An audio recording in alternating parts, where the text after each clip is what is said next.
Hey, this is a tutorial on assignment 4.3, the Lotus Linocut assignment. Um, Looking through the assignment, you'll see that there's 3 steps, and then the turning in the assignment after that. First step that we're going to get into is we want to search for an image to get started with. It's really important to find a good image to get started with. It's a high quality, high resolution image, something that looks like you could pull some information out of it. So I've got Chrome open here. When I search in here, I'm going to actually look for a flower, and you see flower, plants, leaves, nice photography. I've already typed in some of these keywords that's bringing up here.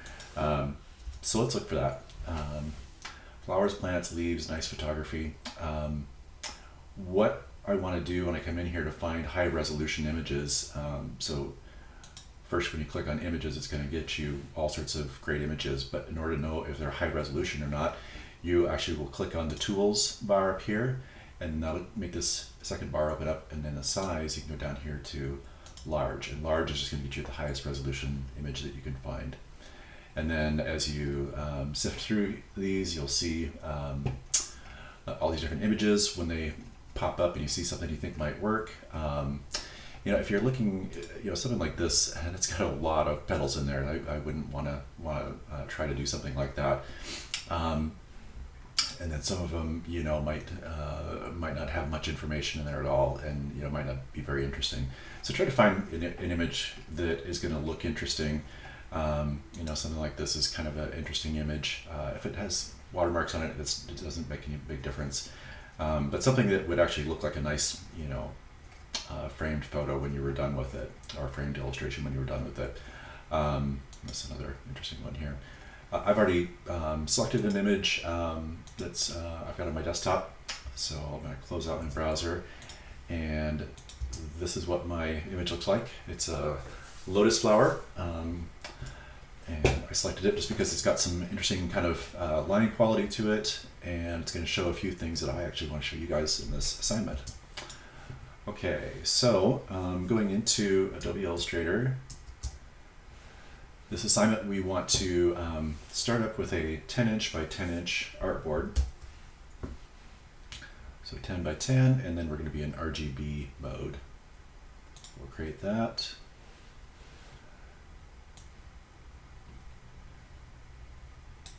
Okay. And then I'm going to place my image to get started with.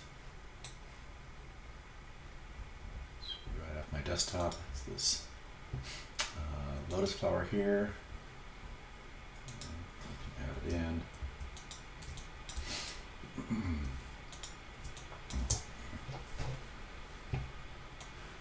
So in my links palette here, you see that I placed it in here and it's linked. I'm going to go ahead and just embed this image. I'm embedding this image because when you upload your final assignment, I want to be able to see your image when it's in there. And if it's linked, there's a good chance that it's not going to come through.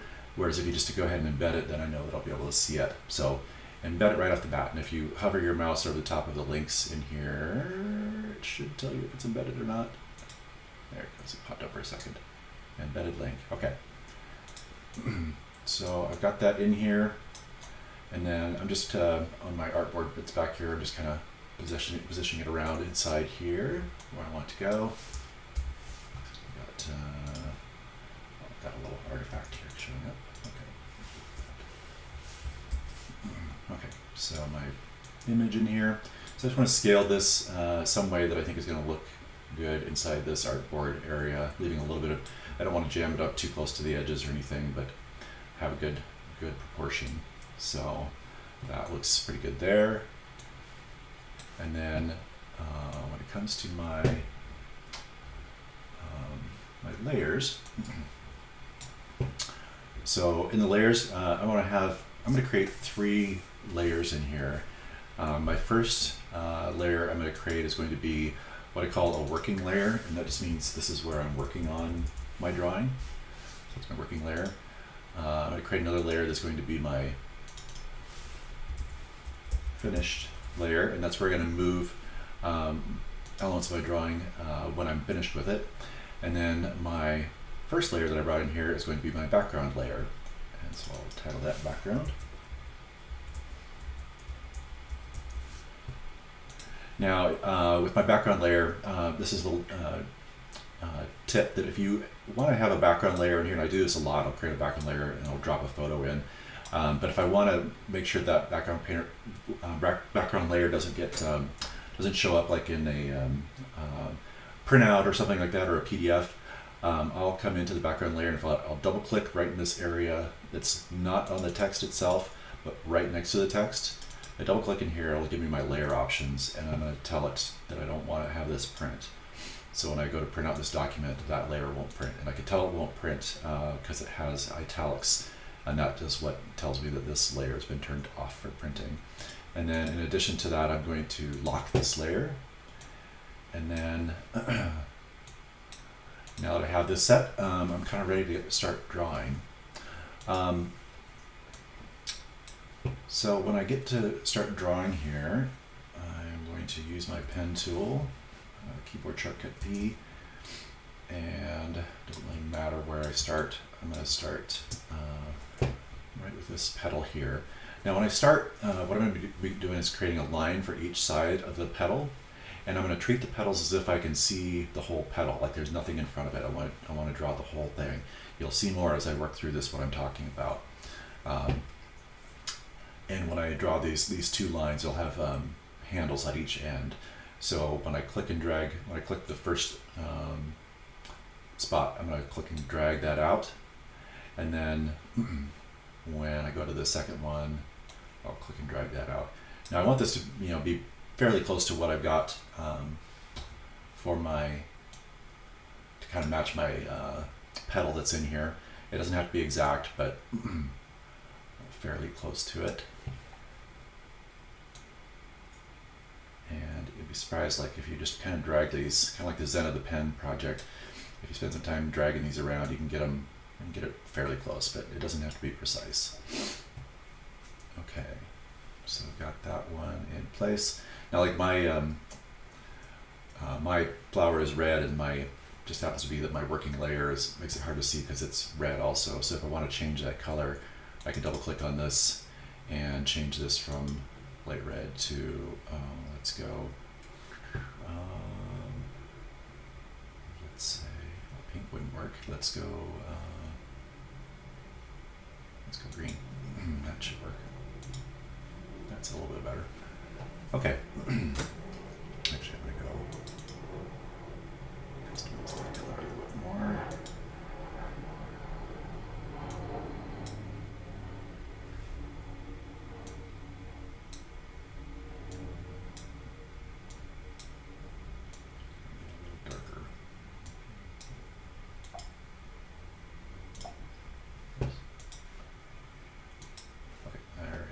See that. Okay.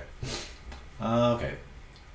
So I've got this side of this created, and now I want to create the second side of it. But right now, your drawing might be showing up with like a white with a black line and a white fill.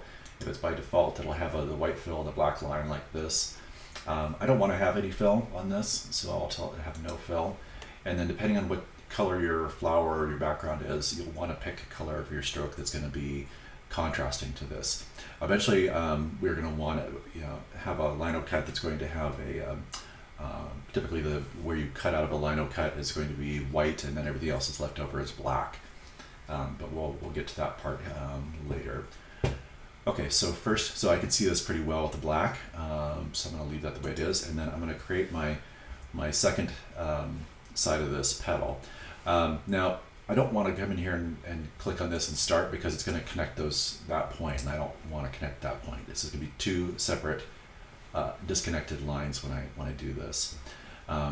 So I could move this out of the way and draw the second one in there, but I want to have the points line up with each other. So what I'm going to do is I'm going to grab the pen tool, and I know that I'm going to have a point that's going to go out that direction, and one's going to come out like that direction. So I'm just going to create those 2 points, and then I'm going to drag them over, and then this should snap to this point. If it doesn't, you want to make sure that it has smart guides turned on and snap to point. And if you do, then it will click when it gets to that spot. So do the same over here. Put that in, and I can adjust this around a little bit.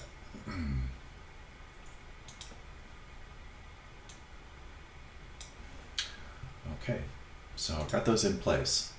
Now, the first trick of making this look like a Linocut is I actually want to create a brush, a custom brush that's going to make this look like a Linocut. So what I do to create this effect, and there's some different ways you see on some YouTube videos to do this, but this is the way I do it. Therefore, it's the best way to do it. So I'm going to click and make a line, and just have like a stroke on the line, no fill. And then you're going to use the width tool. And the width tool is the magical tool that lets you change the width of a stroke kind of independent of, well, non-universal, to say that. So what I want to do is I want to make the stroke wider in the middle than it is on either end, but I like to make it wider on one end than the other side. So it's kind of, it's got this little teardrop shape to it. And then, and I might even, to make it a little more dramatic, I might even tuck this in a little bit more. You might wind up creating a couple different brush strokes like this, depending on what works the best for you, or one might work the best all the way through.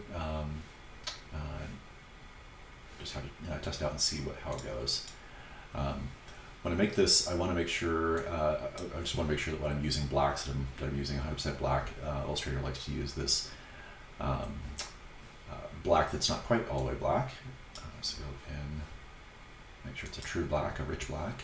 Okay, so I've got that as a black, and then with my brushes palette open, I'm going to create a custom brush, and just drag that, oops, also I have the right tool selected here, drag that into the brushes palette. When it opens up the new brush, I'm going to create a new art brush. When it opens this up, it's going to ask me for these options. I want to stretch to fit. I'm going to call this Petal One Brush. If I ever know I'm going to have multiples, I'm going to start numbering them. And then colorization,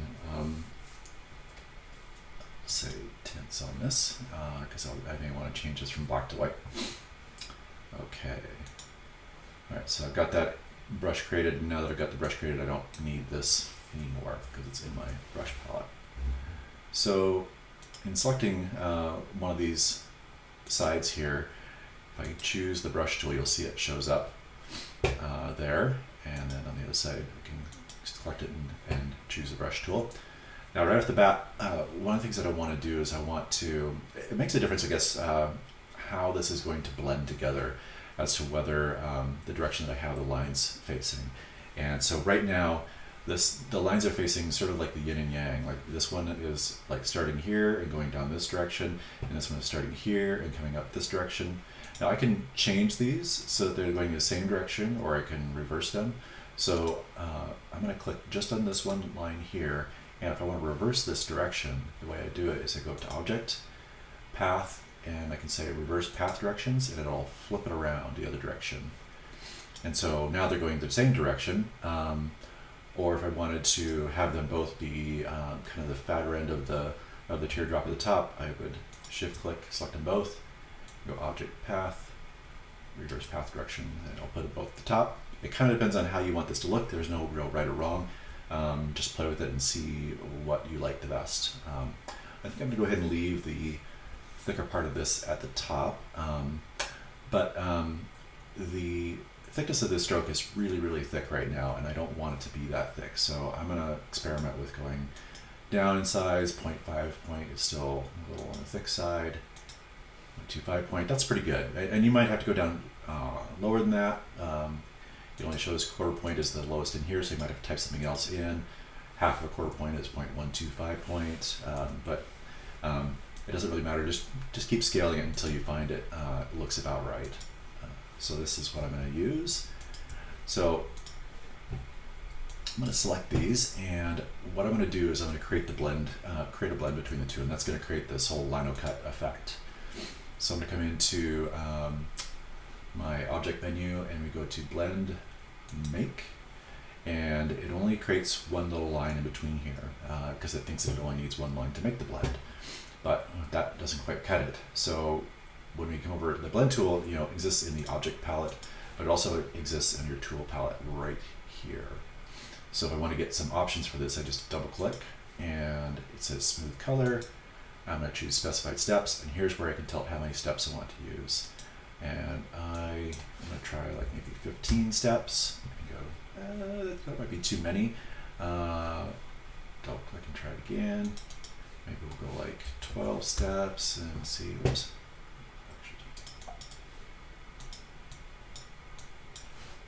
12 steps. Okay, no, we'll call that good for right now.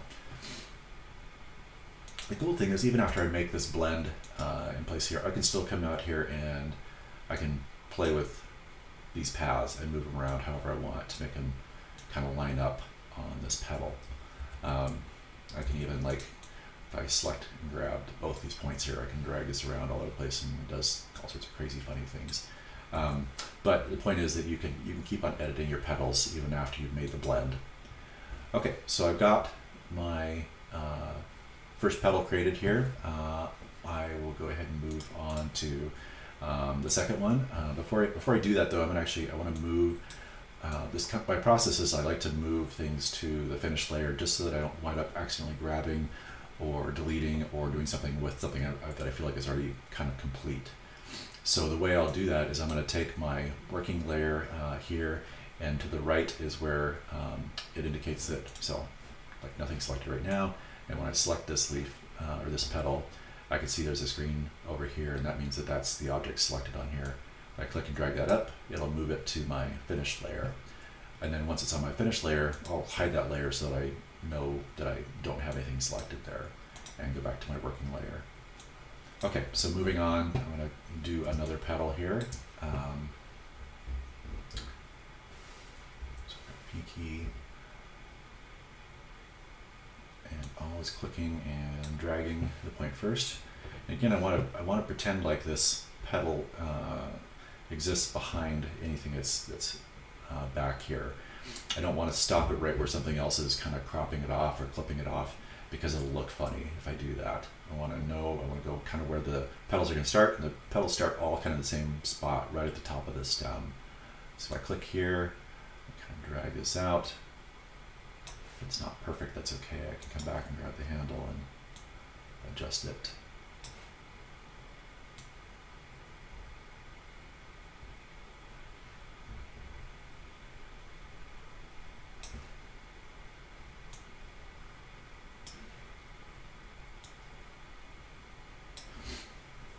Okay, put that one in there, and then I want to do the second path. And again, to get that one started, I'm just going to create a couple points in here. You might have to use more than two, beginning and an end point, more than 2 points. I encourage you to try to get as few a number of points as possible when you get started. It just makes things easier, but you can use more than just the 2 points. By rule of thumb, the less points you have in Illustrator, the smoother, the more elegant your finished piece will look. So, okay, so around here, it's kind of hard to see what's going on, but I'm not going to worry about that too much.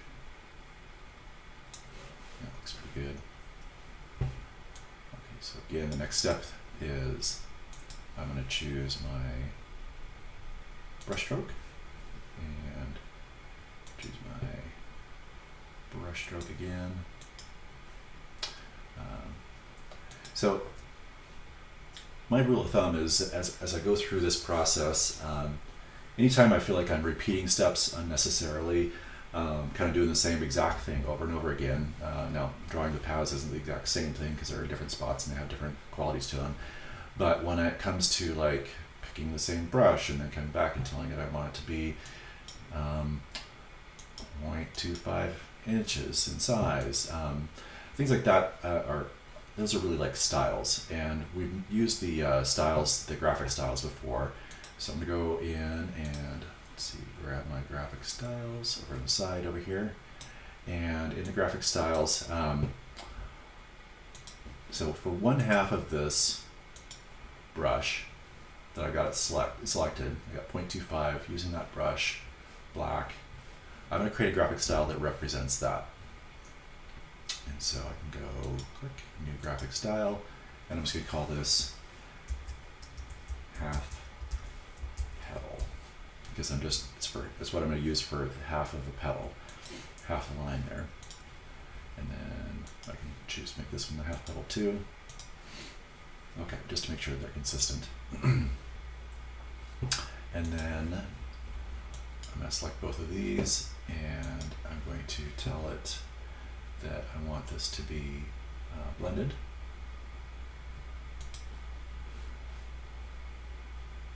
Double click. I'm going to try doing specified steps as 12, just like I did the other one.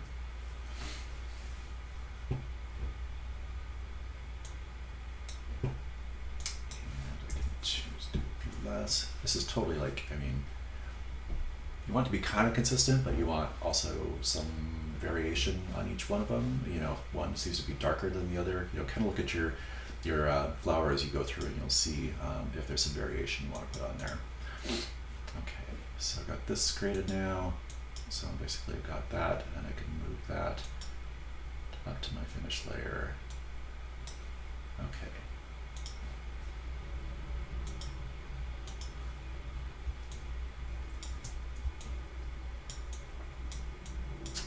Okay, so next I'm gonna build this funky looking petal here, and I chose this flower in particular because I knew that some of the flowers you had might not, might have some petals that will look funny, and they might present a little bit of a special challenge. There's some different ways of approaching this. I'm gonna just play with it and we'll see what works the best. But I know that I'm not gonna be able to necessarily get away with just doing two 2 points for this. We'll see what we get. I'm going to go down here to the bottom of this petal here, because basically the petal is coming straight at us and we're just seeing the end of it here. So it's like that, but I can't really shape this correctly.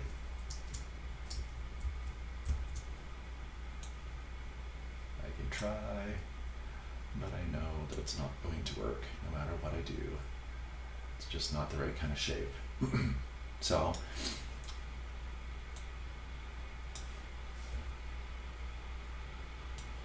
I'm gonna do is I'm gonna just kind of split the difference here and go. I know that it's pretty smooth all the way up through this part here.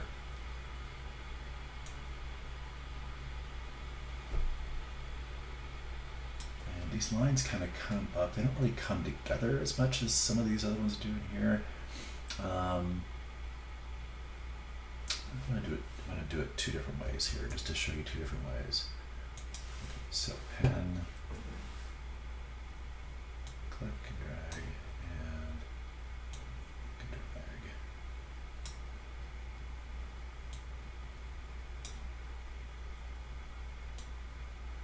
Okay, so that's that one, and then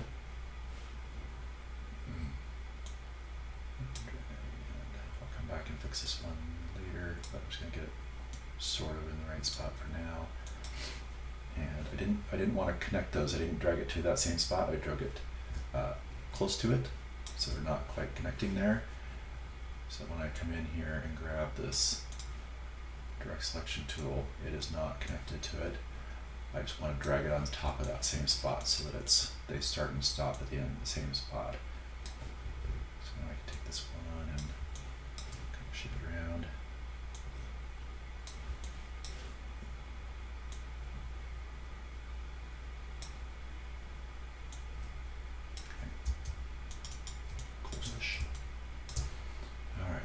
Let's see what happens. This might actually be a good way to go with this one. Those are my two. Oh, and I created a graphic style for these already. So half petal, if I click on it, there we go. I didn't have to go through the process of telling it to be a different size and all that. So that's what that quarter point size looks like on that. And so let's see what happens when I go to blend this.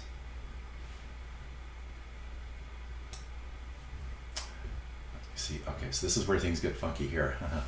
So this, where it blends, is kind of hooking up and over because this middle point here is closer to here than it is than these upper 2 points up here. So you'll see that if I take this and we'll make this blend specified steps like 20. So you can see it's like hooking over. So it's almost like you can see like this, it's almost like this petals in 3D, but we aren't really trying to show it that way. It's kind of the opposite of what we want to have it do. I could have it, I could see what happens if I flip these end for end. So I'm going to click these and go path and reverse the path direction, see what happens. It's still weird. It's not the way I want it to look up there. So instead of doing this, this would have worked if this, basically if, I'll grab this point and show you here. If these 2 points weren't, oh, as you can see, it's doing all sorts of weird things here. Basically it's because it dips down in here, so it's just not going to fly. So I am going to have to try a different approach. Okay, so what I'm going to have to do is I'm going to try to basically create this petal, going back the way I had it before, and oops, I forgot to start with the path, or with the handle. Kind of out here. Okay. So what I'm going to do is I'm kind of just going to try to pretend like this petal comes up here instead. And I'll show you how that's going to work in a second. Okay, so I got half of it there.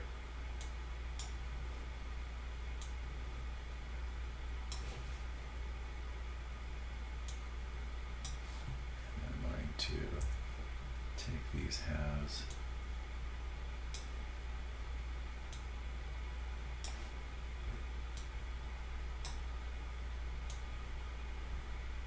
Reconnect them here. Okay, so it's not super precise, but it doesn't really matter. It's a flower, so who is going to notice? Okay. Okay, so I'm going to pretend like this petal comes all the way up, but I'm going to bring it back down in a minute. But I'm going to go through this process a little bit first. So I'm going to select these two sides, tell them at a half petal size, and then I come up and say I'm going to want to make these into a blend, There's that line, and then I'm going to add some steps. I'm going to make it like 20 because it's kind of a wider one. There we go. And so now comes the spot where I need to figure out how I'm going to handle this petal, how I'm going to make this work. This is where things get a little weird. Okay, so so what I need to really do is try to make a shape and subtract it out at the front of it, and I'll show you what happens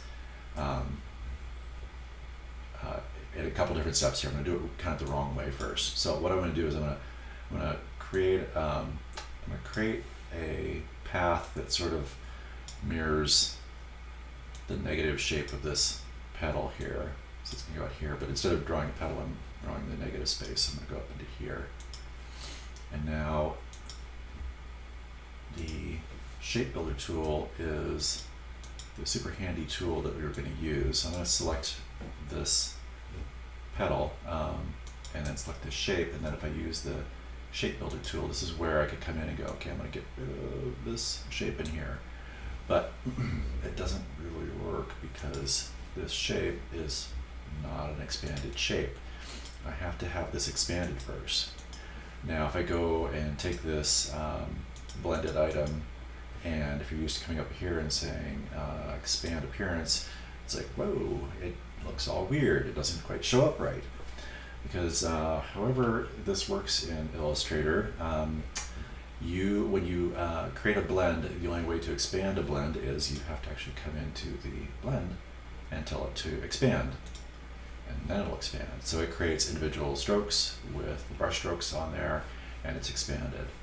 And now if I select this shape and all these other shapes and use my shape builder tool and then come in here, I can delete all those parts of that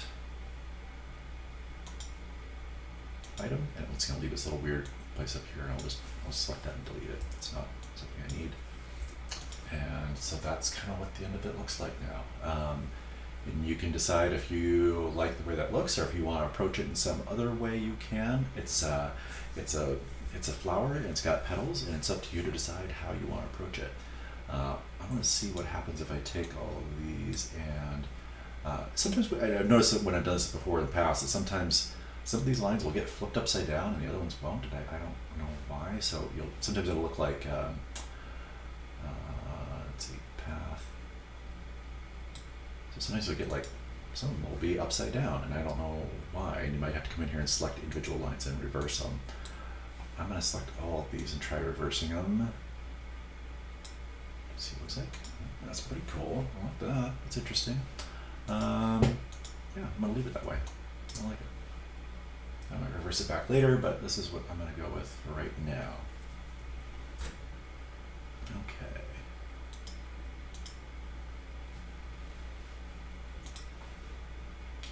Now, this is going to present a kind of a new problem, and let's show you what's going to happen here. If I turn this on, you'll see that all of a sudden all these petals are overlapping each other, because they're just basically lines, they're just brush strokes. And I've drawn them so that I can see the full petals, so they actually will overlap each other a little bit. So the only way you can get around this is you actually have to kind of cover up the petals with the petals in the front. And to do that, you have to kind of create a fill that's going to go over top of it. All that probably sounds like a bunch of word salad right now, but I'll show you what that means. So I'm going to actually go back a couple stages here. What I'm doing is I'm going to looking at this. Let's see. Forward. Here we go. Okay. So I want to create. So what I'm going to do is I want to create like a shape that's going to fill this. So I'm going to select both of these sides here, and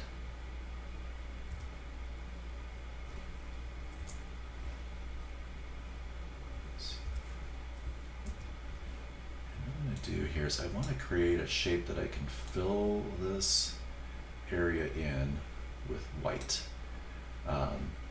So right now I don't need to have this stroke on it. I'm going to just get rid of that stroke. It's not important. The only thing that's really important is I want to connect these 2 points. In order to do that, I'm going to go ahead and do what I rarely ever do, and I'm going to use my pencil tool, and I'm just going to kind of draw this.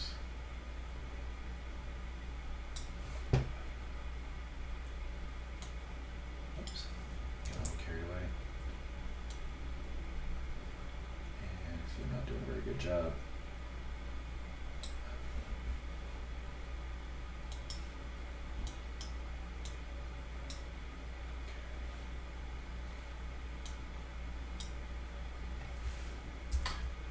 Come into my outline node here. I want to connect this all together to one finished object.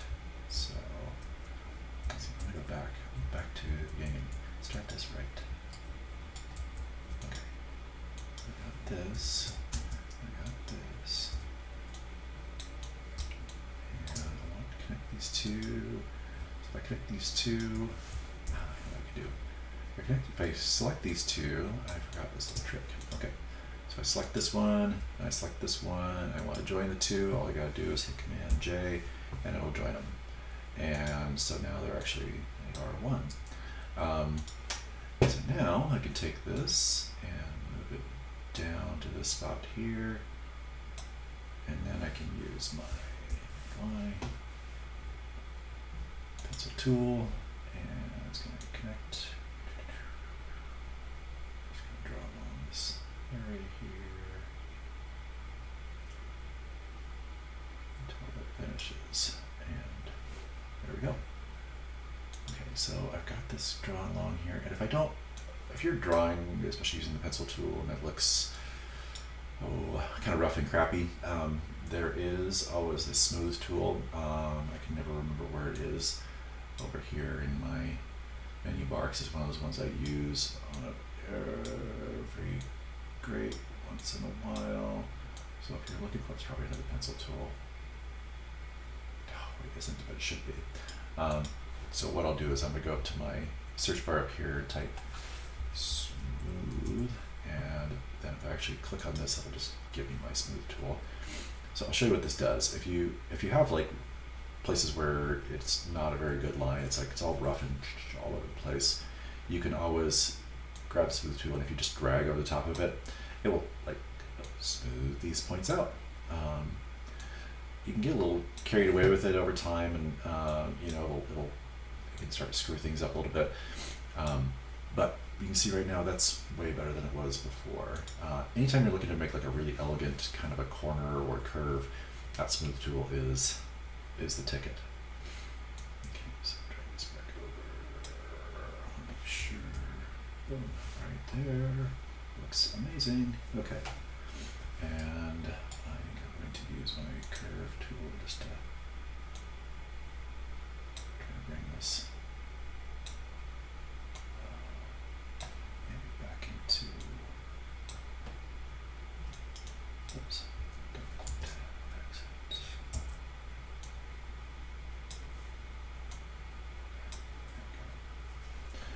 Call that good. You guys will do a better job than me on that, and that's just fine.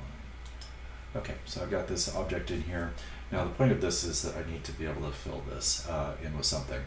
So what I want to do is I'm going to fill this with white. And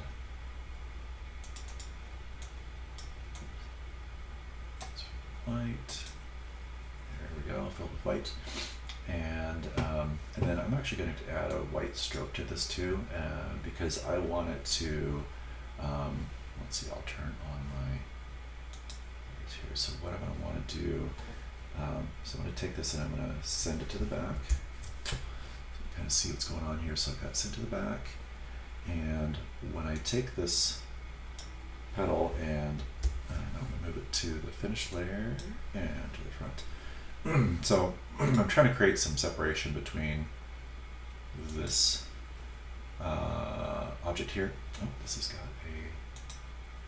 it's got this unusual shape on it because it's got the brush here. So I'm going to go back to basic brush. Cool. Okay. Now we can get this to work better. Okay. So all I'm doing is I'm using the white to push these lines back, and you'll see better if I turn this off. So as I make this smaller or larger, I'm actually makes it look like these lines are just pushed further back on these other petals, and it creates a little bit of a visual separation. If I didn't have anything there at all, then they kind of butt up against each other, which is okay. There's nothing wrong with that either. You can do that. You can totally do that. But I just, for the style of this, I'm just going to add a little bit of space. Okay, do that, and then I think I'm good. And I'm going to take all of this, all the pieces and parts of this petal here, and I just want to group that together. Oops. So it's grouped together that way. I've got a little bit of control over it. These are already grouped together because they've got they're already blends. So when they're blended, they create a group by default. Okay, so let's see, back into this. I'm going to do a few more here. So I'm going to do this petal back here to show you the next issue that's going to come up. Okay, so working back to Use my pen tool and zoom way out. Okay, back in.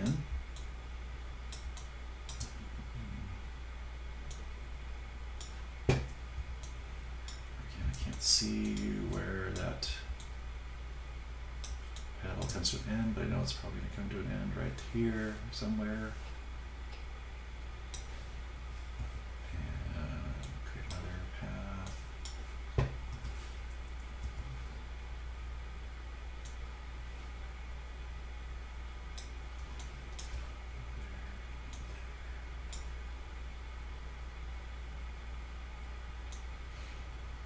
And even though you can't, even though you can't see most of this petal, there's parts of it hidden that if you cheat it and don't make the effort into making it look like a decent looking petal, all the lines that happen in between here in the blend, they're just going to show bad lines on the outside are going to show kind of crappy lines on the inside too. So, okay, so there's that, and that's lined up. Okay. And so I'll select my paths, and those are left up.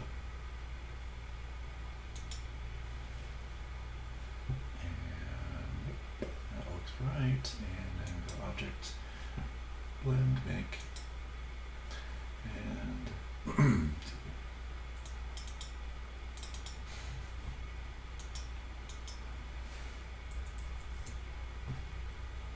can see as I get more of these, it starts to get kind of plugged up in here, like it's all the lines are running together, and I want to have that happen a little bit, but not that much. So like 8 maybe. Yeah, that's not bad. That's a little better. Okay, so I've got that in place, and then I will get that one basically done. So then I can take this one and I can move it up to my finished layer. And so I've got the same problem here. I have these all overlapping now. So I want to basically do the same thing. I want to create a white fill behind here. Now, when I've got this I created a really complicated shape for this one, in that I had to like make the blend, and then I had to cut all those pieces out of the foreground, and that's fine. And and I created a little white layer that went around it, and that's just the way you have to do it. But if I happen to, and part of the advantage of having these where I can only have where I've got 2 points at the beginning and an end, is that I can make an even easier way to fill these. So what I'm going to do, and this is kind of a cool way to show you how appearance menu works.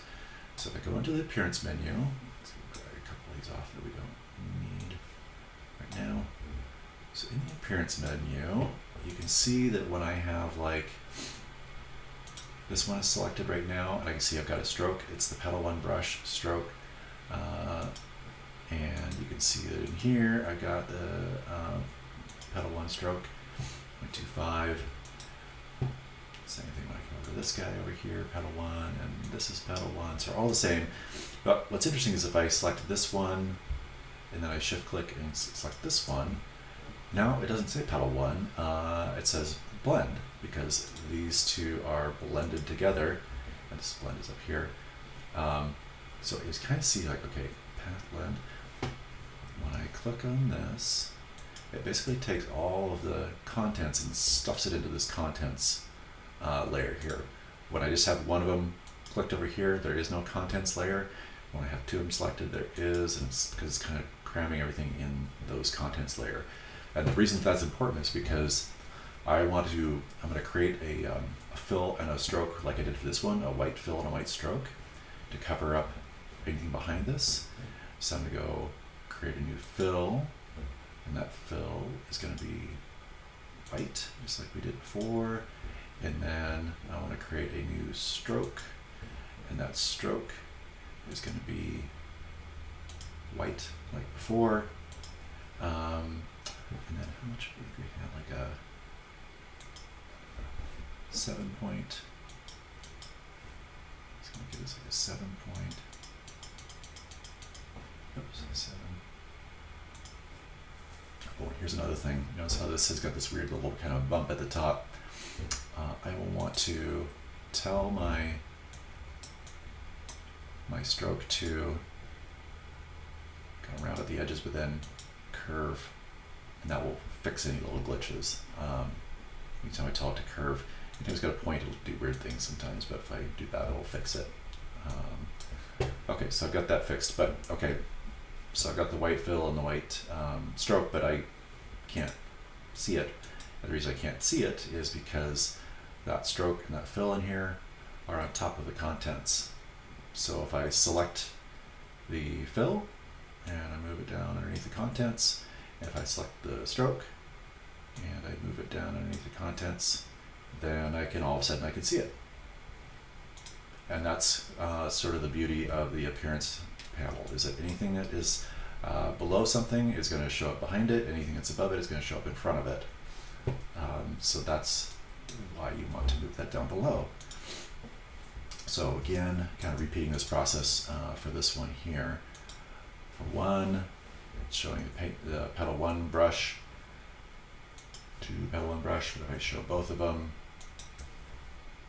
then I don't see anything in there. I'm going to create a new fill that's going to be white, a new stroke that's going to be white. I remember that it was a 7 point, and in here I want to be rounded, and then I want this to go behind, and I remember this I want to go behind. And the reason I can remember this all so much is because I did it once before. And like I said before, anytime I start doing things 2-3 times in a row, I'm kind of like, I wonder if I can automate that. And I can. So, oops. Okay. So when I have one side of this, get my graphic styles back over here.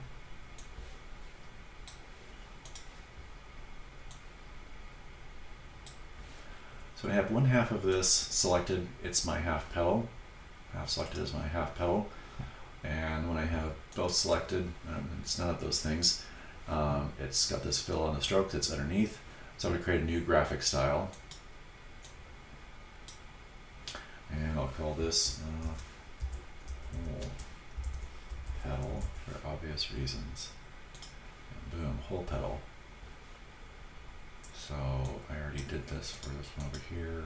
I can tell you the whole petal, and it'll replace everything in there with what I told it to do. So I can, what it does is when I select like this one here, I can just come down here and click on whole petal, and it kind of jumps and fixes that all for me. And the beauty of this is that I've got all this information together, but this is just 2 lines that are stacked up correctly. And when they come together, they just create this cool Linocut. So in Illustrator, when you do this right, you can put a lot of information, you can stack it right up on top of each other, and it just makes things simpler and cleaner, and it's going to save you so much headache down the road. So let's see, I'm going to just go back and look at my layers real quick, and what I want to do is I'm going to hide my drawing and just see, okay, this is in front, and these 2 are next in front, and that's in behind. So looking at this, this one is the one that needs to go to the back. So there, it's in the back.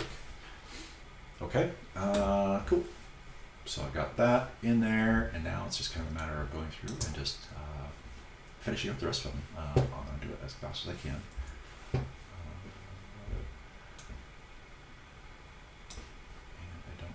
My appearance anymore, and I don't just stack these up. Okay, ready, and set, and go.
to the, nope, I'm working at the front. I'm going to move my way towards the back here.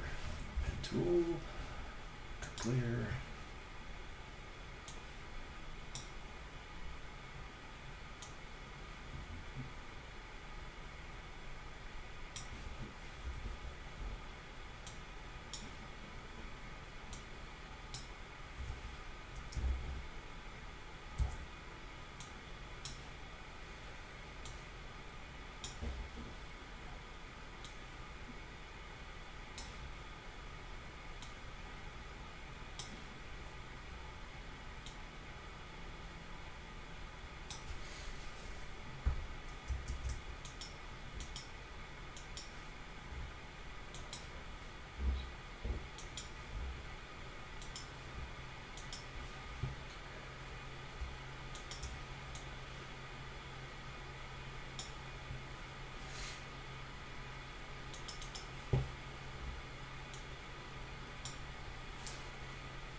Reason that I work to the front and move to the back is that as I bring things up and I send it to the back, then they'll be in the correct order. Okay, hide this and next.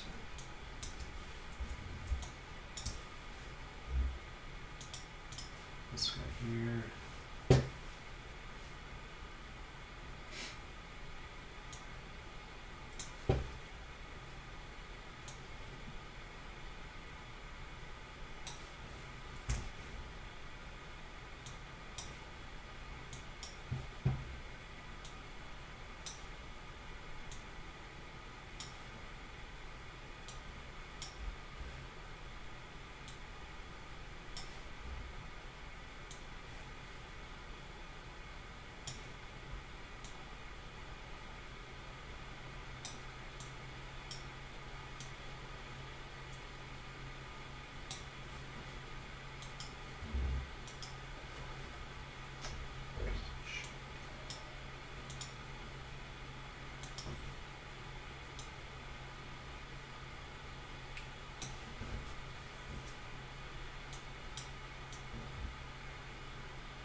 Messed me up. Let's try this again. Okay. This one. Object.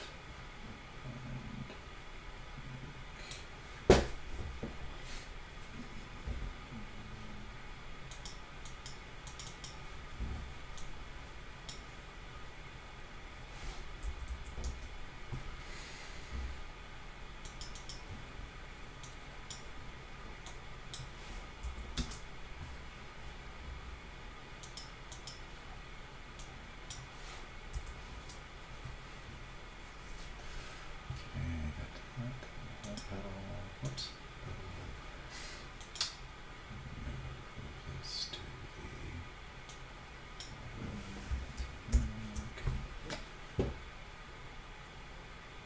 it's pretty routine here. So you can probably see as you're working through this, if you want to do something more complicated, if you get started on it, it seems like it is going to take you forever when you get started, but you hit a rhythm and things can start going pretty quickly. And in fact, you can even, if you've got a bunch of pedals that are very similar, like if I had, this kind of a pedal here, this is a little trick. So what I'm going to do is I'm going to go, so I'm going to show you a little trick here. Okay, so if I had this, let's say I had this pedal here, and I wanted to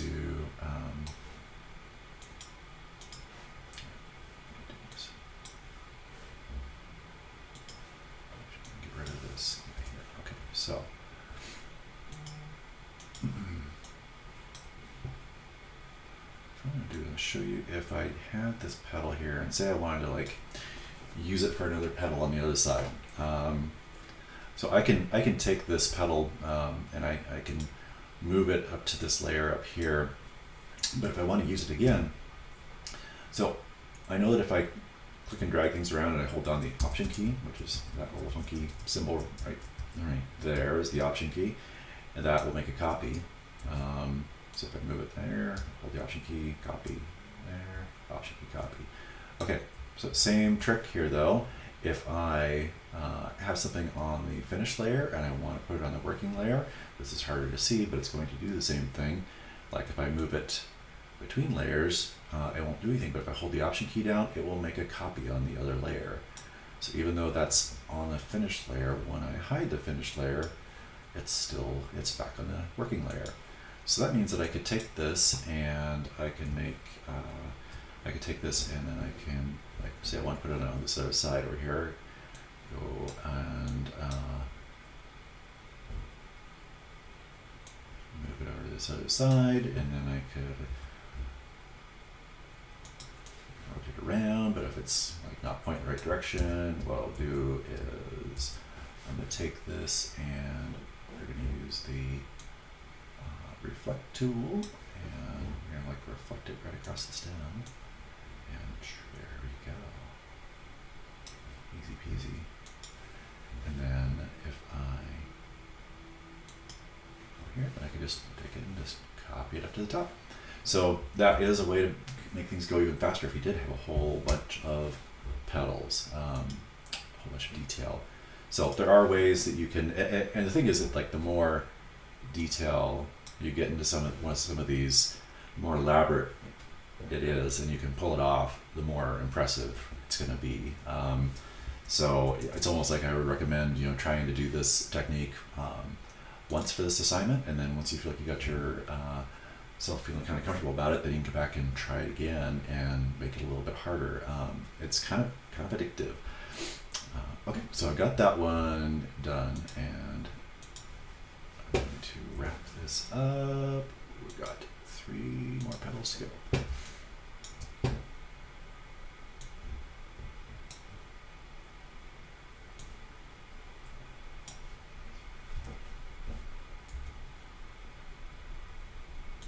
So I keep on using the keyboard shortcuts. That's another thing that's just going to save you a mountain of time.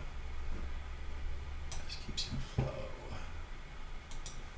Oops.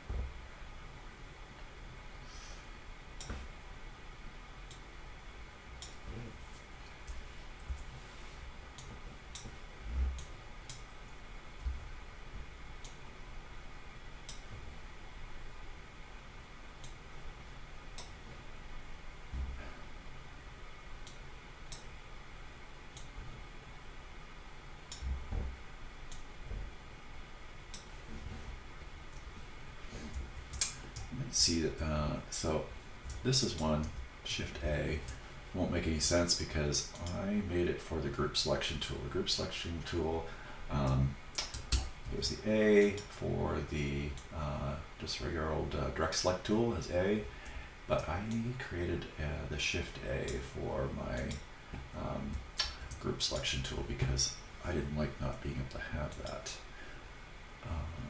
So if you get confused, that's why. Petal and blend.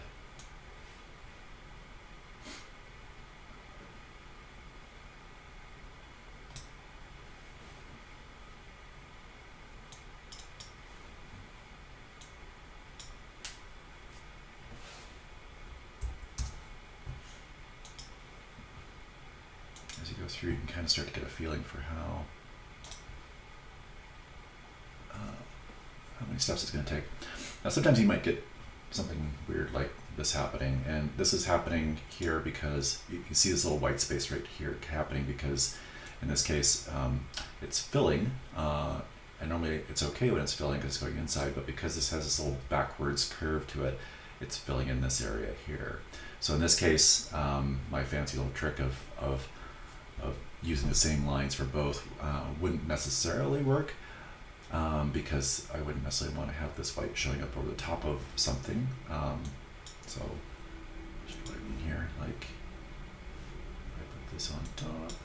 So this little spot is weird here, but the fact is I don't care because this petal's going in the back and you won't see that part of it anyways.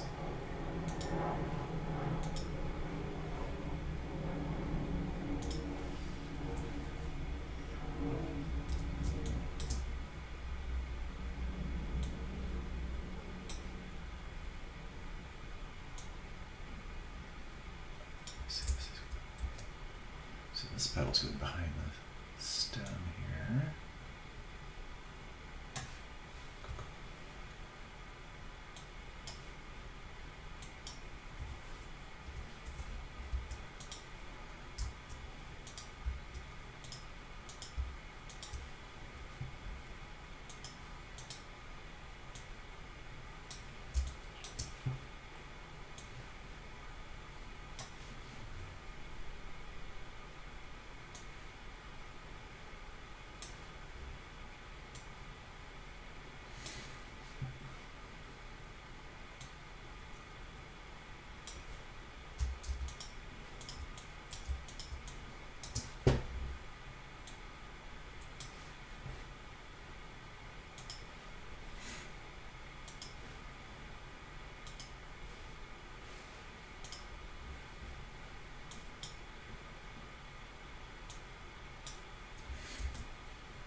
I'm going to show you one other thing that's kind of interesting here. I'm going to take these and copy these over and create a blend effect here. But what I'm going to do is I'm going to create two different types of blend effects, or two different results, I guess. The same here, but all I'm going to do is these are dark copies, but I'm going to take one of the lines in one of these and I'm going to tell it to reverse the path direction, so that way. And I want to show you what happens, the difference between the two blends here. So I'm going to go to make a blend, and so that's the problem. That's the results that you get from that blend. And do it again, blend, make, and get that. And I'm going to take this one.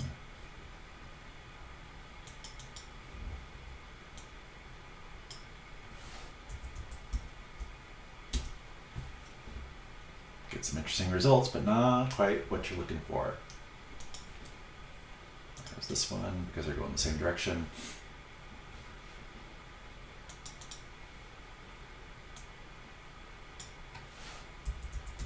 A little bit better. So that's, if you're getting these kinds of results, that's why. You've got one path that's going the wrong direction. So you'll want to check that. Okay, bring this back in.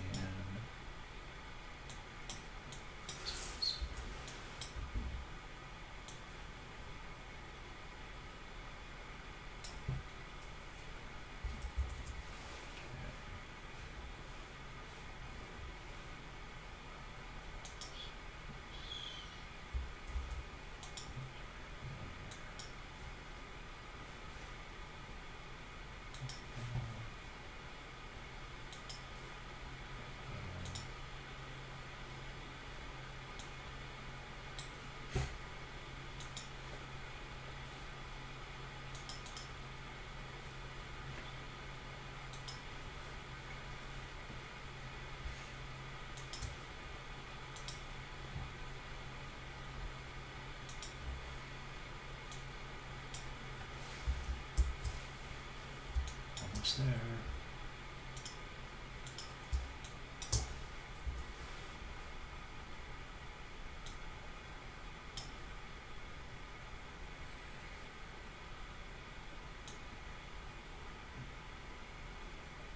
Assuming that this is part of this.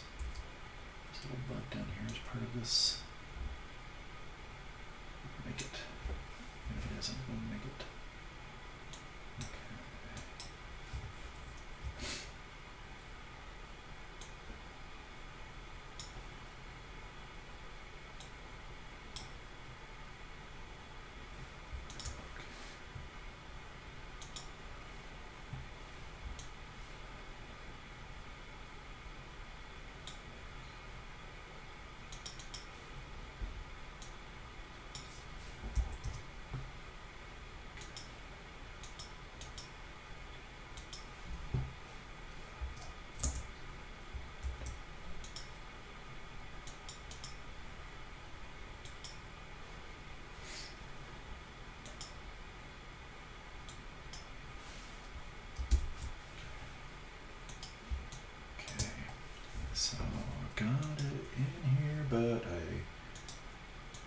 looks weird without a stem. It's kind of floating in space, so I'm going to add the stem.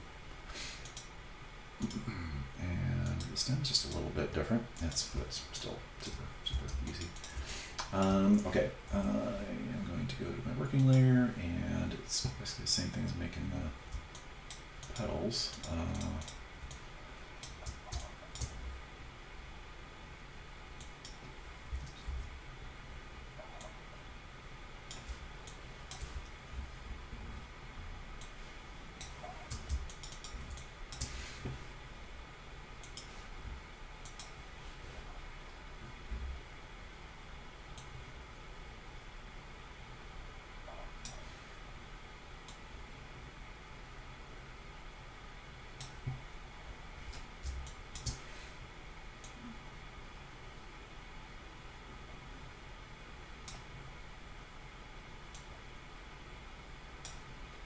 Looks good.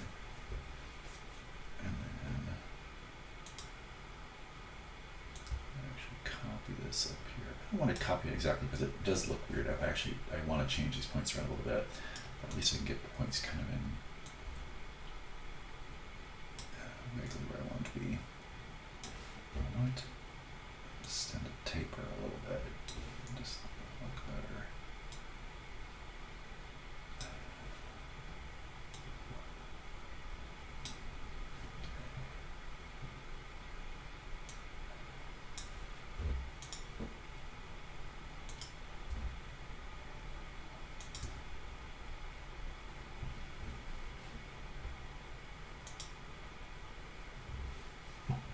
Okay, now this blend will be interesting because it's oh, I'm going to do so instead of it being the same thickness, I'm going to make it actually let's see, I want to add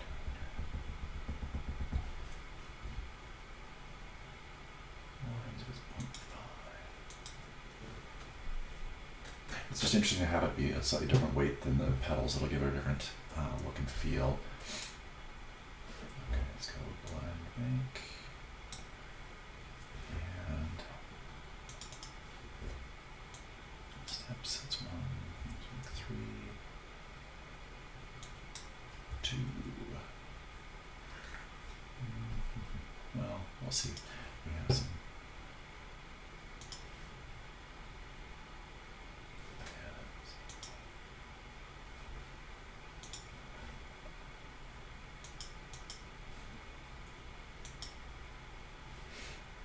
Again, this is not going to work correctly because it has this inside path. So what I'm going to have to do with this is, in order to fill this, and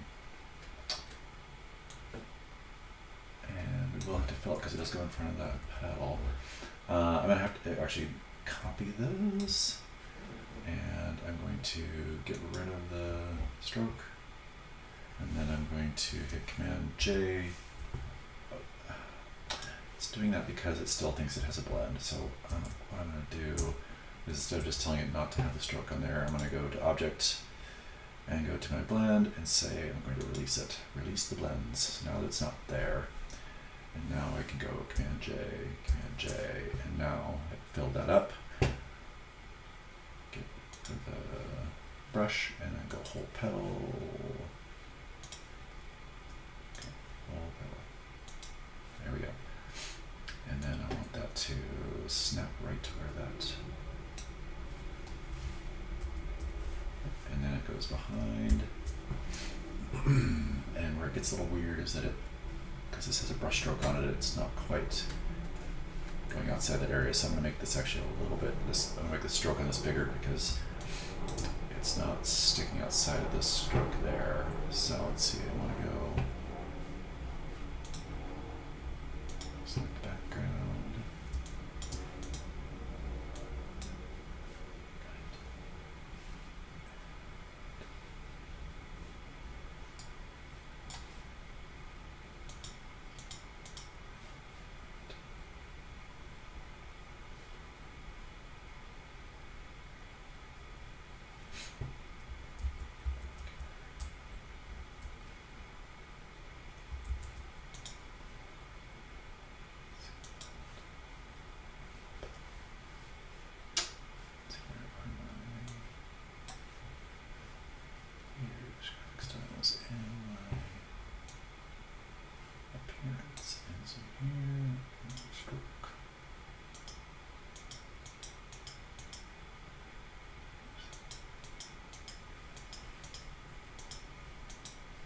looks good. All right.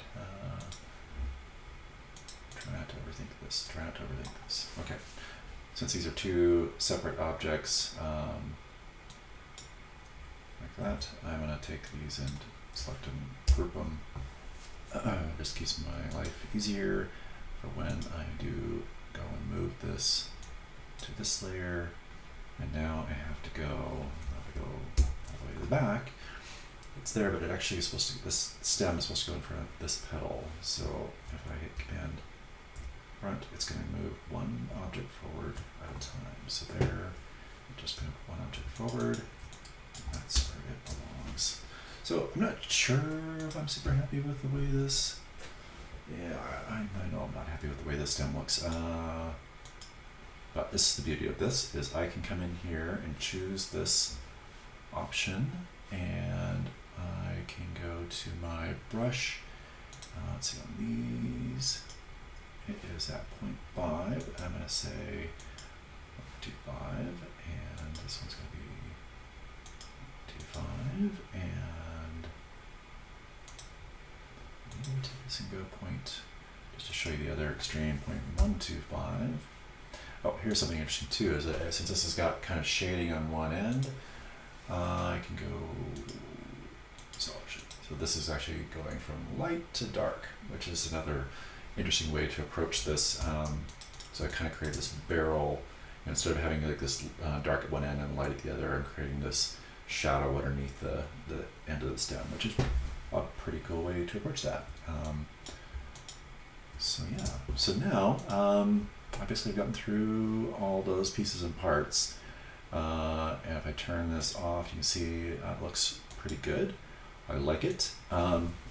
So that kind of gets you through the first part of the assignment, which is to create the Linocut and in black and white mode. And at this point, you can come in and this is where you can come in and start kind of playing with it, changing, if this was a heavier weight, or the strokes were heavier weight or whatever, you can kind of have that.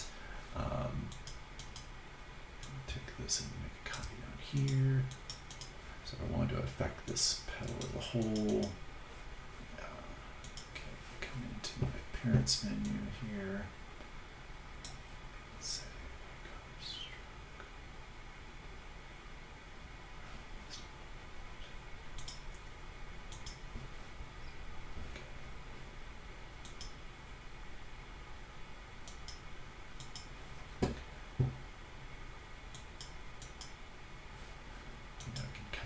see what it's going to do, try some different options. But anyway, getting it to the the level of darks and lights in here will make a big difference in your contrast, because you can see like this petal back here it's almost kind of disappearing in this, and so I might decide that I want to come in to this one and change the number of steps that are in here. So I might go specified steps. I've got 7. So what happens if I go to 10?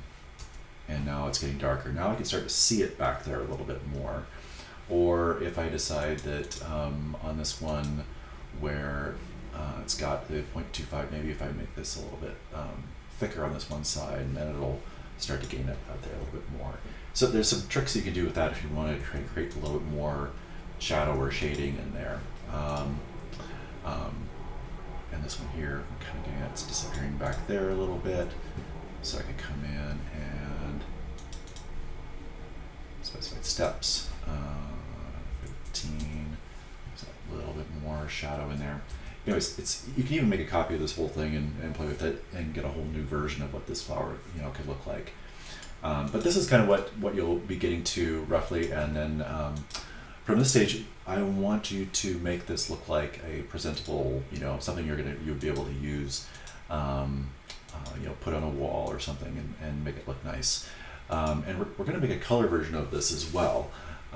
So what we do in order to sort of make this presentable, I want to use my 10 by 10 artboard here. I'm going to take all my layers in here and turn them all on and just unlock everything, and here. I'm going to just, like I said, just kind of get this centered and framed the way I want it to be. I like it. And then I'm going to create a, oops, 10" by 10" square, and I'm going to frame it. I'm going to make a little frame for my lotus flower. So it's going to be a 10" by 10". If I want it to be centered on this artboard that's back here, if I have this in the center point here, and when I go to align, let's see, bring my align box up here. It's already open. So it's already set to align to the artboard right here. If it wasn't checked and it was aligned to an object or something, then it wouldn't work. But right now it's set to align to the artboard, which means if I come in here and I say center and center, it will align it with my artboard. So it's right on my artboard, and I want this to be like, let's see, 9.5 by 9.5.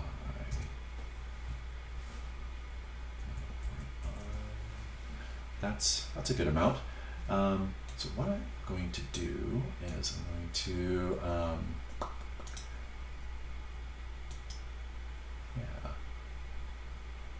I'm going to create a, so this is where I've got my black and white version, and my color version will come into play. So I have my flower on the layer, let's see, layers right here. I have nothing on my working because it's been emptied, but my finished is actually my, I'm going to rename this now, my black and white, straight, black and white finished. Okay, so that's my black and white finished, just like that. And then I'm going to create a color finished version of that. So I'm going to just take my black and white finished one, and I'm going to bring this down here and copy that, and that's going to be my color.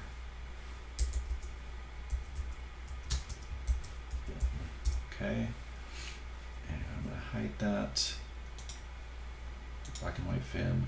What I'm going to do with my black and white here is I'm taking everything essentially,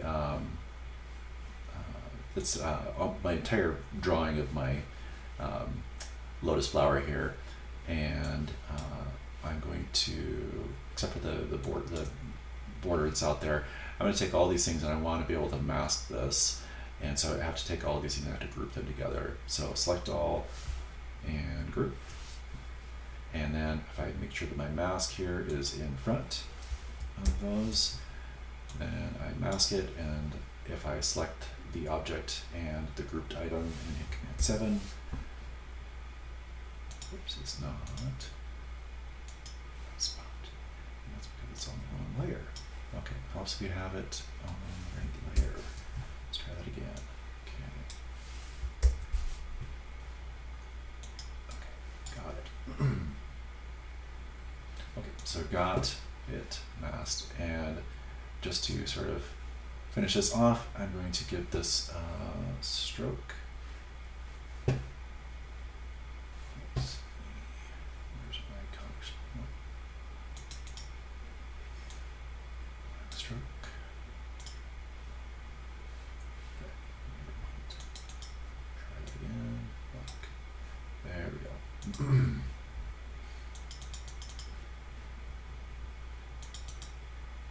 So like a 3-point. And go thinner with it, make it a little more elegant. Okay, so that's basically like a finished black and white version, and so then my color version, right here, I'm going to, rather than do that all over again, I'm going to delete my colored version and take that black and white version, because I already put the frame on this one. I forgot to do that first. Copy.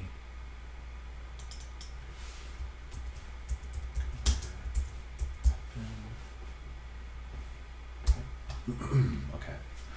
So now, what I can do is I can do my color version. I'm going to turn my flower back on because I want to look and see what some of my colors look like. And what I'm interested in doing is creating um, some gradients to fill this with, and you can, how you choose to make yours color, you can come up with some new, different, innovative ways of making it color.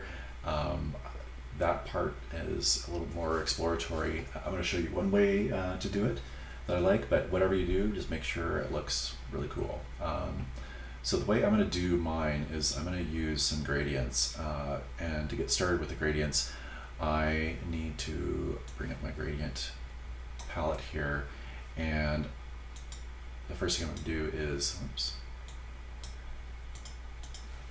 go into my swatches, and I want to find my gradient libraries, gradients, and in there are some foliage ones. Choose a foliage, and it just kind of brings up some of these. Now, obviously that doesn't do me much good for my petal, but what the heck, at least it gets me something. And so I will show you how this will work to begin with. I'm going to turn the color one back on, and where I do have some, sort of foliage is in the stem of this here. If I select that, instead of it being filled white, I can click on this stem that's here, and I'm going to give it a little bit more. There we go. The one thing that I'm not super excited about this having is that the way this stroke out here on this one, basically like it makes this, it gives us a really heavy stroke around this, and I don't want to do that. So what I'm going to do, so you can see the white is really heavy there. I'm going to choose this.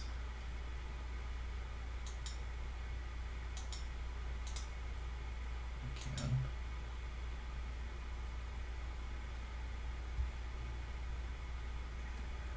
That's right here. I'm going to reduce that down to 7. So that's where I want it to be, but where we ran into trouble here.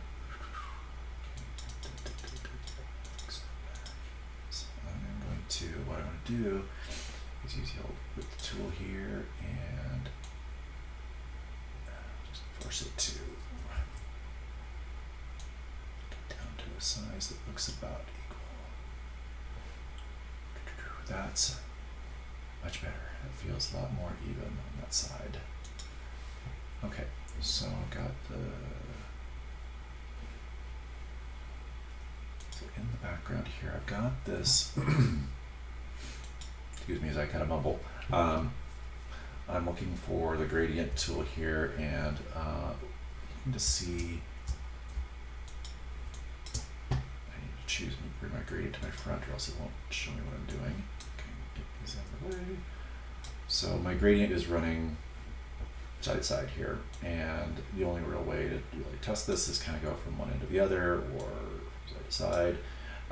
This one, this stem is, you can see that there's not a ton of different options. I mean, it's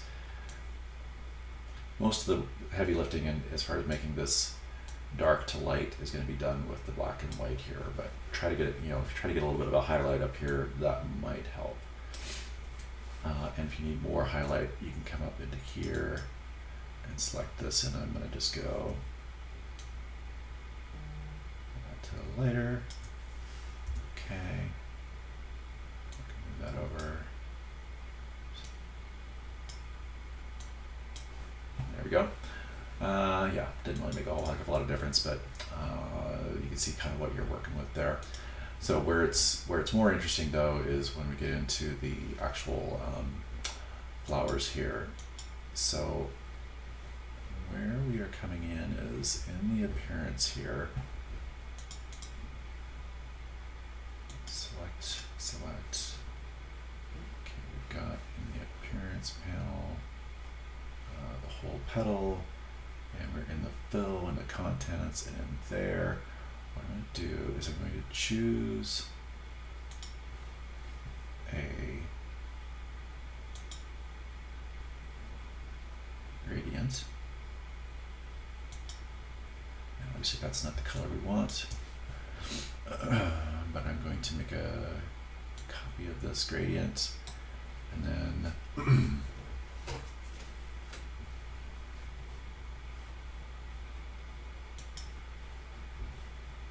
do is I'm going to hide that top so that I can see what I'm dealing with for color, and then I will make my working layer. I'm just going to draw a box,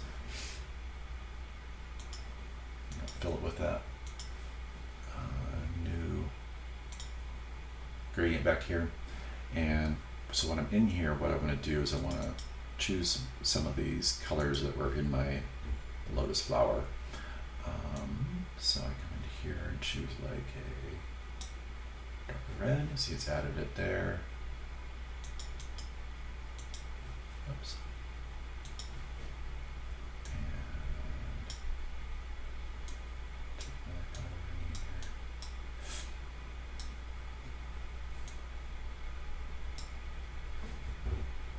And then down here. I'm just gonna want this last one to be pretty close to white. Okay. So I like how that gradient looks. So I'm gonna actually create a new gradient in here. What I just did there made a mess. Gradient. There we go. That looks better. So that looks vaguely similar to that. I don't need that box anymore. Okay, come into my color version and select my lotus flower, and instead of it having this funky green one, I'm going to choose this funky red one. Looks better already. And then grabbing gradient tool, and then this is where the fun happens. Don't like that. Gradient tool is kind of funny. Sometimes it's hard to get it to work just right, and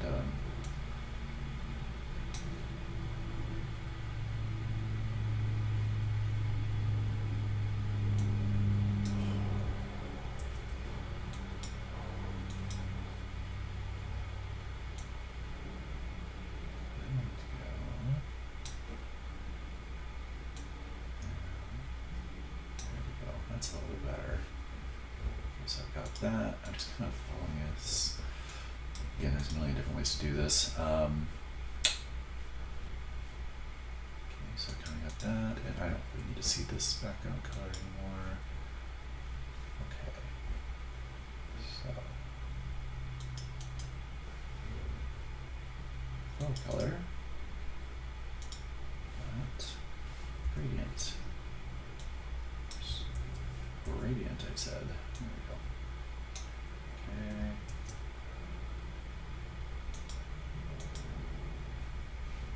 Fill color.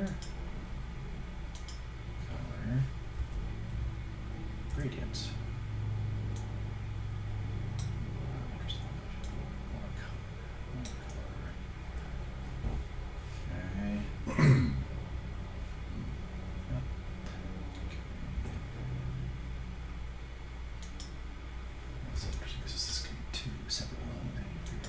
Stuck in the right box here.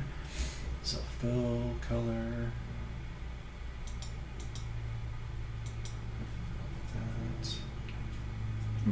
That. This is an interesting one. Okay, so this is interesting because you'll see that the white line is showing. Your white line is showing here, and the reason is because the white line is in front of the fill. So I need to take this and move it down behind it.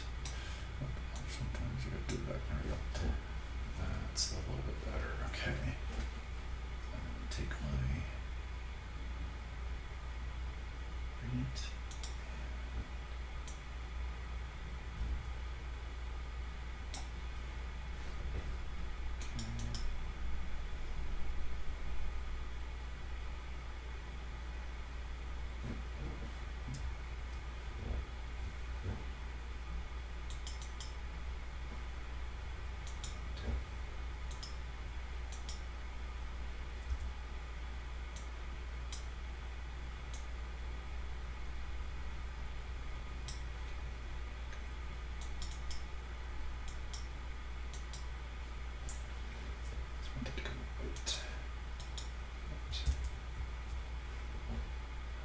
darkness to white, so we'll blend in there a little better. Okay. All right, speed things up, speed things up. Okay.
Color coming through, it's contrast against the white there.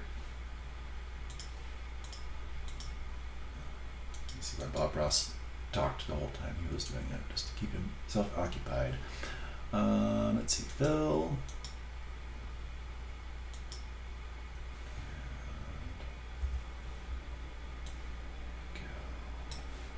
Interesting. Cool. Okay. There we go. So that's kind of cool. Yeah. And then, so I've got that all taken care of in there. And then I can, for my color in this frame. So I try to use a number of paths as possible. So instead of making another background frame, I can just select the frame that's in here, that's got the border on it. And I can give it a fill, like I'll just grab one of these gradients, for example, and that's pretty awful. What I might do is turn on the background layer again and just see, oh, okay, we got some different colors in here. So I might create another, let's see, so go and choose, I'm going to choose like this. Choose a gradient in here. And select some colors that are in this background. Okay, so I'm going to oops.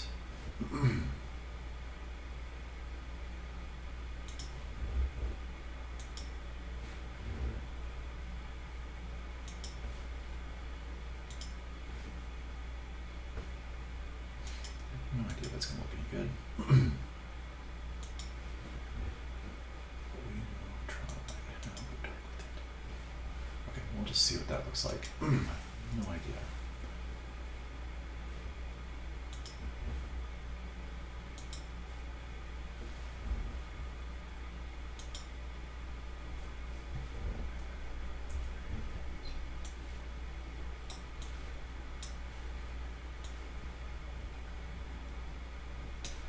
This might be where I've got these in the wrong order. Let's see, maybe I go.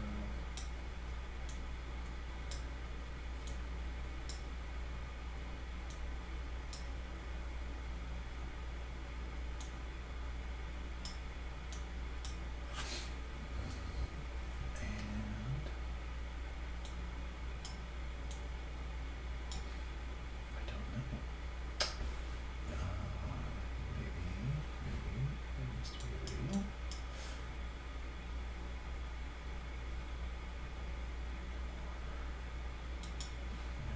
this just takes a little bit of plan, and it could be that just the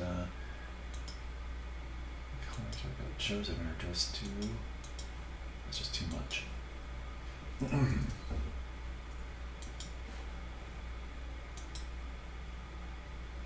That's better already. Ah, a little bit of a break for your eyes.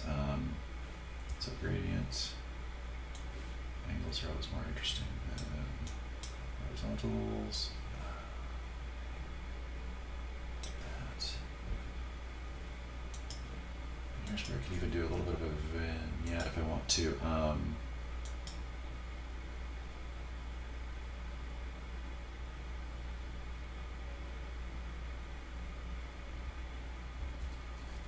Just copying and pasting this, and then I'm going to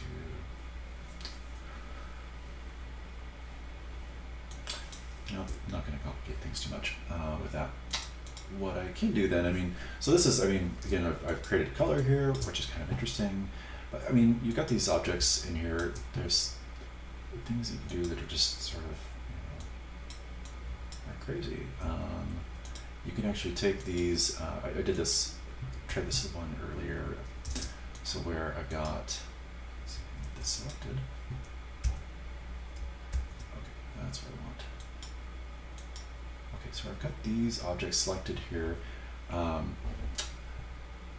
If I take these and give them a little drop shadow.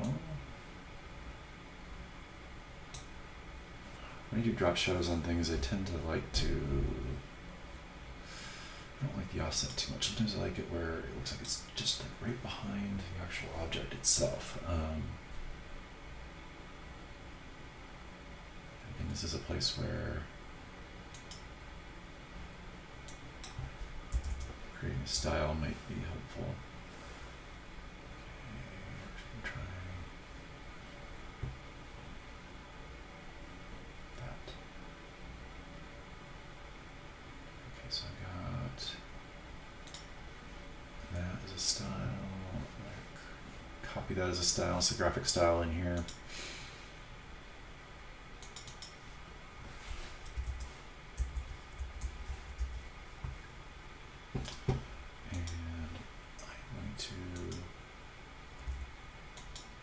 Select all of these things and see if I take all of these and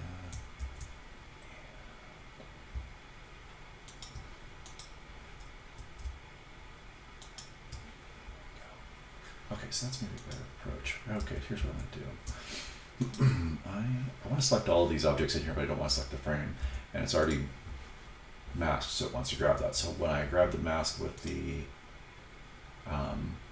direct selection tool, and then if I go to the group selection tool, hold shift and deselect the frame, then it gives me all these objects in here. And I'm going to hide the selection because I want to see what happens when I add a drop shadow. So stylize, drop shadow. Oh, because they're grouped, it's going to group them all together. Damn you. Well, I thought that would work. Just gonna have to do it the old-fashioned way.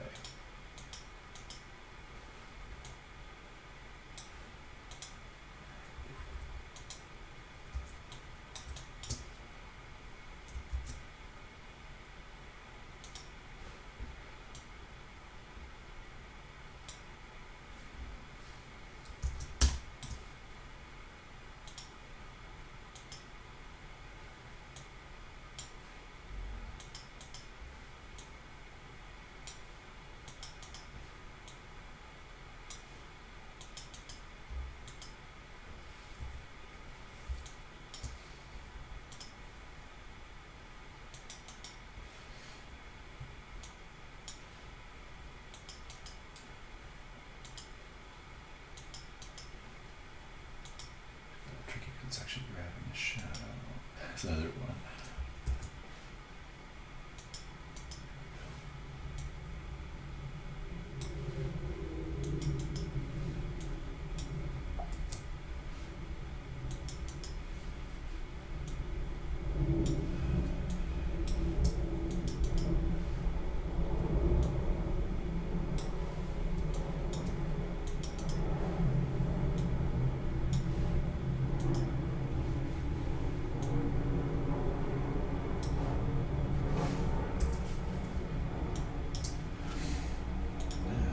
could, if I wanted to, then so I grab all of those. Again, in the appearance, it doesn't show a drop shadow, so I can create a drop shadow. That's a bit much.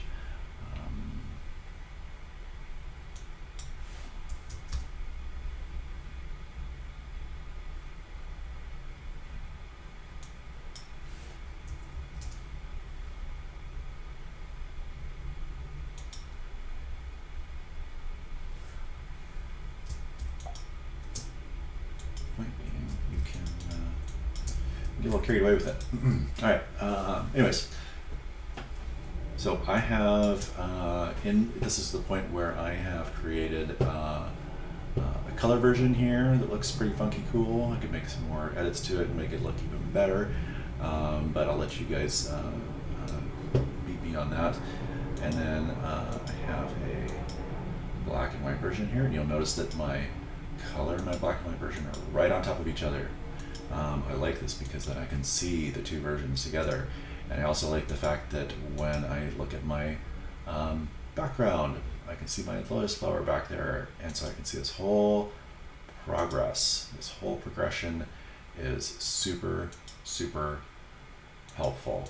I always try to keep things clean like this, so that I can kind of, it gives me a place where I can actually go back in and create a progress file. Anyways, this is where you're pretty much done. Make sure you save it. I can't believe I haven't saved this whole time. Been working without a net, and I want to see. We go into.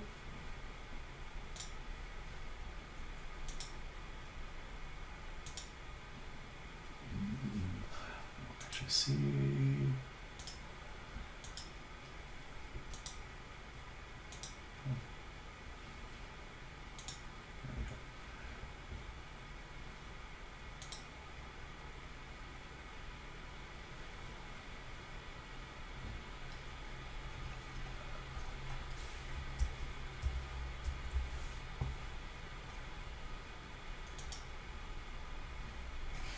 In this assignment, you'll see that there is naming convention down here. So, and also let's look at this here. So overall quality of the color, you'll be great on your overall quality of color, design, and aesthetic. That basically translates to make this thing look like something that's really cool and you would want to hang it on a wall. You know, whether it's how you put in the shading or just that, you know, making the quality of the lines really nice. You know, I can guarantee that once you after you do this once, the second time it's going to go even faster. So if you don't like the way your flower looks, go back and do it again. I will be grading you guys basically on how this looks, and I think you guys can appreciate that. Next, closely matching the style and technique demonstrated in class and on YouTube. You can see the quality here, and looking at some of the examples of the artists that we talk about. So we want to make sure that this is scaled and composed and dropped in here in a way that looks nice, and including both the black and white and color versions in your PDF and AI files, and include your embedded images. And we want the proper file structure, organization, and naming be turned in with the proper naming convention and file types. And of course, it shouldn't have to be said, but you want to be turning it in on time. So typical file name convention here. So it's going to be, you save your file here. Naming convention.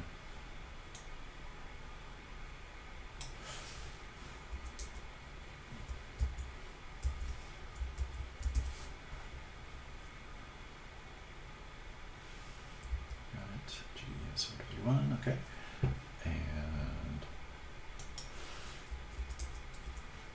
And then when you save this, you want to save an Illustrator file. So let's save this on my desktop. And when you make your PDF of it, you're going to want to save a copy as your, that's right, I forgot. When we do this,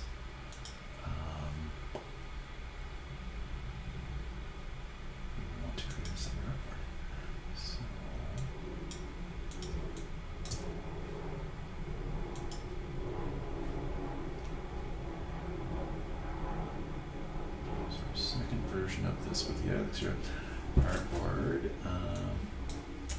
Thinking through this process a little bit. Okay, I'm going to need my artboards, and I'll show you how to create this really quickly.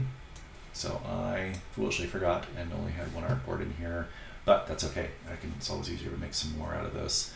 So I'm going to title this one as my color version, and then I'm going to actually make an exact copy of this one. It's going to be my black and white version, easy peasy. And this is going to be, oops. Okay. So on my black and white version here,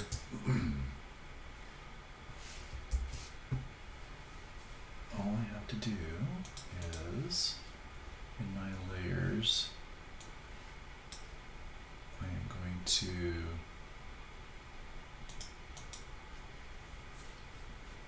get rid of the black and white layer in here,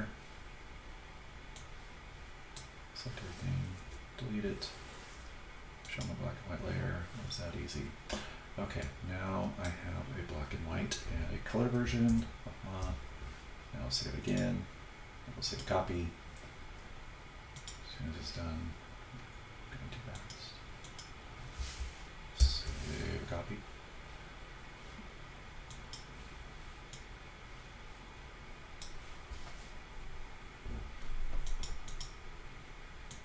PDF, desktop, save, smallest file size. Save. Okay. So if you have your Illustrator native file version, I should be able to see your background still in here when I turn it on. But in your PDF, which is right here,